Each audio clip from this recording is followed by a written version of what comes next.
हे बाऊ हे भतारगंज कहाँ पड़ी हो? भतारगंज? हाँ भतारगंज। कहाँ से आवत हूँ? महतारीगंज से। महतारीगंज से? हाँ। अच्छा तो तुम्हें भतारगंज जाए के? हाँ बाऊ। तो ऐसा है भौजी, यहाँ से जाबू तो सबसे पहले एक हरजाईपुर गांव मिली। हरजाईपुर? हाँ, और ओकरे तनिकी दूरे जाबू तो एक छिनार चौराहा मिली। ई कौन चौराहा हो? हाँ वह जो सुनत हो।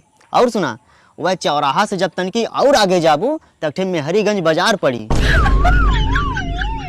मेहरीगंज बाजार के ठीक 10 किलोमीटर बाद भतारगंज हैये है। कहो बाऊ, तब तो बड़ा लाम हवे, हमें जाते जात रात हो जाई। अब इतना दूरे है तो रात तो होबे करी भौजी। तब हो बाऊ, हम अकेला हइयो हई, पैदल जहू के है, अब का करी? का करबी, जात है जो